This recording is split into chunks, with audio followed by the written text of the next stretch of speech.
मैं न सिर्फ कृतज्ञता के भाव से सहकारिता परिवार का आभार व्यक्त करती हूं, साथ ही प्रशासनिक प्रतिभा का एक अंश प्रस्तुत करने के लिए विवेक जी आपका विशेष अभिनंदन और आभार व्यक्त करती हूं। लोकतंत्र की सबसे बड़ी ताकत प्रधानमंत्री जी ने बार बार कहा, इस राष्ट्र का गरीब, इस राष्ट्र का अन्नदाता, इस राष्ट्र की युवा पीढ़ी और इस राष्ट्र की नारी शक्ति, इन चार स्तंभों के आधार पर विकसित भारत का सपना साकार करने की क्षमता हमारा देश रखता है।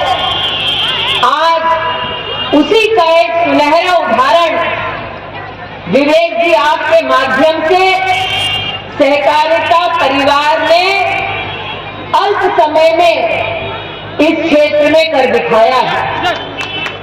जब अन्नदाता का अनुभव, युवा शक्ति का परिश्रम, मातृशक्ति का सहयोग मिल जाता है तो सहकारिता परिवार के माध्यम से जो सहकारिता परिवार मात्र 60 लाख का ही प्रॉफिट रखती थी क्षेत्र में, वो मात्र 1 वर्ष की अल्प समय में 2 करोड़ के प्रॉफिट तक पहुंच सकता है। यह आपके परिवार ने कर दिखाया है।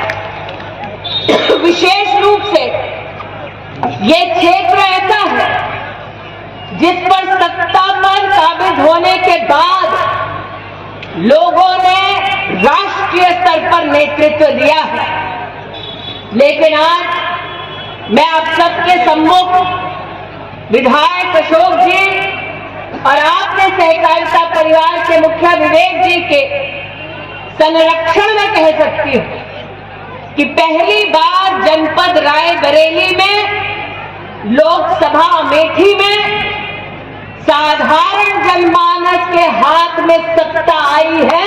यह हमारा सबसे परम सौभाग्य है। पहली बार जिस क्षेत्र को लोग सिर्फ एक नेता के लिए वीआईपी मानते थे, उस क्षेत्र का एक एक नागरिक वीआईपी हो गया है। इसका दर्शन आज सहकारिता परिवार के माध्यम से हम देख पाए। वर्षों वर्ष जब कांग्रेस की सत्ता रही तो इस क्षेत्र में देश भर में ये चर्चा होती कि निश्चित रूप से जनता जनार्दन को हर दिन सुख की प्राप्ति हो सकती है। जनता राष्ट्र की स्तब्ध रह गई जब 2014 में पहली बार मैं क्षेत्र में चुनाव लड़ने आई तो भारत देश के निवासियों को पता चला कि क्षेत्र में 80% लोगों के पास शौचालय तक नहीं है। लोगों को हिंदुस्तान में पहली बार पता चला 60% से ज्यादा गरीब के घर में बिजली नहीं। लोग स्तब्ध थे कि इलाके में, अमेठी लोकसभा में ना कलेक्टर का ऑफिस था, ना फायर स्टेशन था, ना सीटी स्कैन की मशीन थी।